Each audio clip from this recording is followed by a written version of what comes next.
drafted Cam Ward, we remember, with the #1 overall pick this offseason.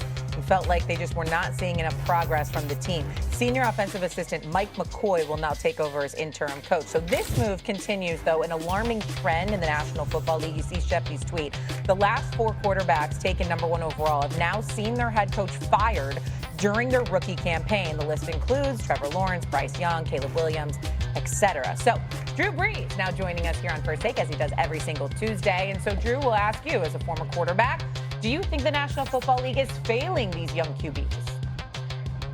Yeah, look, in a lot of ways, I do. And I think the proof of that, too, is you watch some of these guys that you would have said had, rough early stages of their careers, the Sam Darnolds and the Baker Mayfields, and the success that they're now having, in their second and third stop after they've had a chance to get some experience and maybe be in some more capable situations.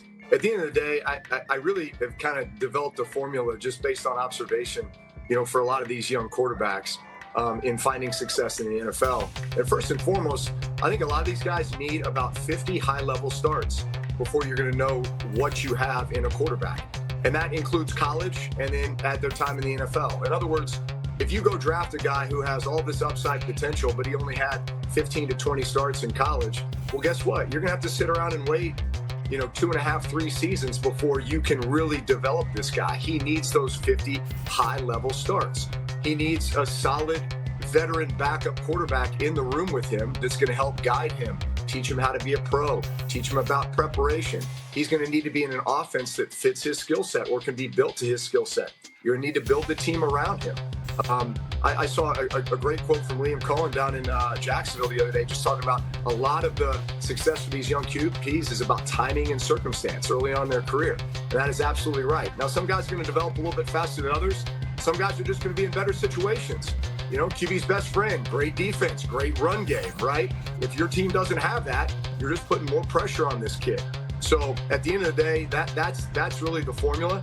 And now you just need a patient organization, patient fan base in order to get that QB to that level that you want him to be at. Now, listen, if you're drafting the #1 overall pick, you likely don't have all those pieces in place, right? You don't have a complete team ready yet, but you seem to disagree with one Drew Brees. Why? Well, I mean, I don't think I disagree. I disagree with how we probably framed it, right? Like my issue is I think organizationally we're impatient. And that's at all levels, right? To your point, you go draft a kid first, your team ain't very good, right? Like your team ain't good. So to have expectations this kid's going to come in and be the savior, I think is a bit ridiculous, right? Like everybody wants to point to like Jayden Daniels last year going to the Commanders. That's the exception. That is not going to be the rule. Like I played with a guy who was 3-13 this first year, Peyton Manning, and led the league in interceptions.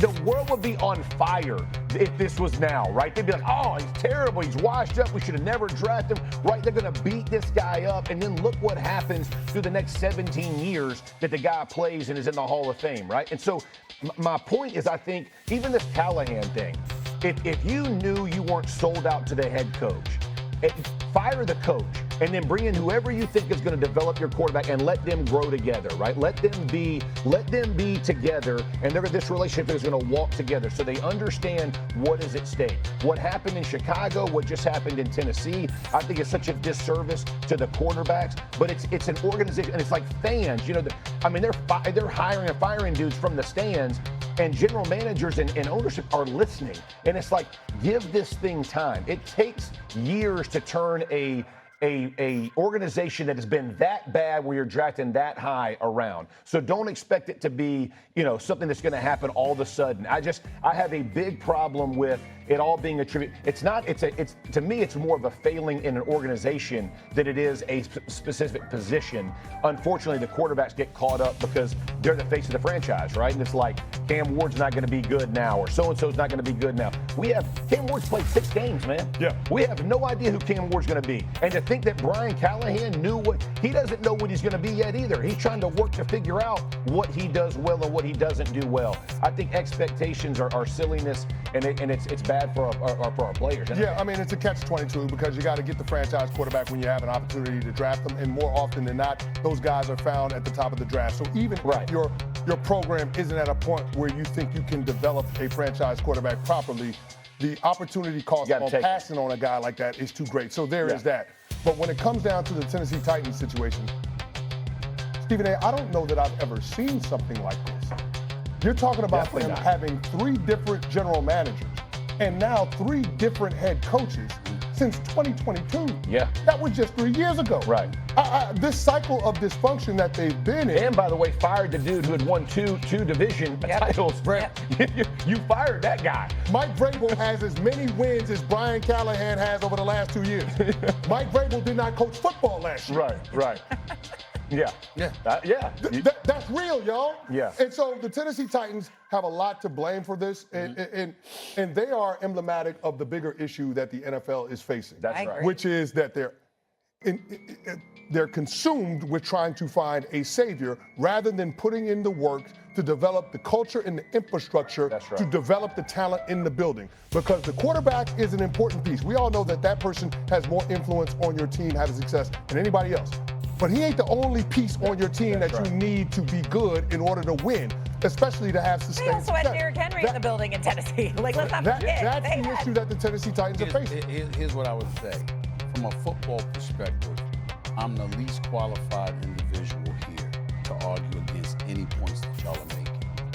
But from a business perspective, and from an ancillary perspective off the football field, just looking at the world that we're living in and what you all have taught us about the NFL, you can't have it both ways. You can't look at a quarterback situation. I'm talking to you too, Drew.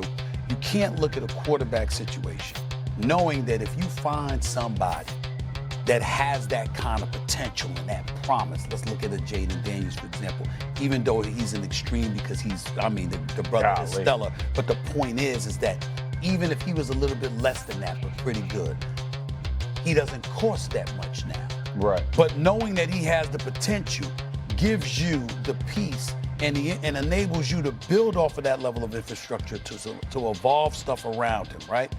If you have a situation where it's a quarterback and it's a coach and something ain't working, you got to make that decision. You got to figure out a way. It can't, in all likelihood, it's not going to be both of them. It's rare that it's going to be both of them. In one situation, the coach is working. In another situation, damn it, you know it's the quarterback. Right. It ain't the coach, right? But sometimes you got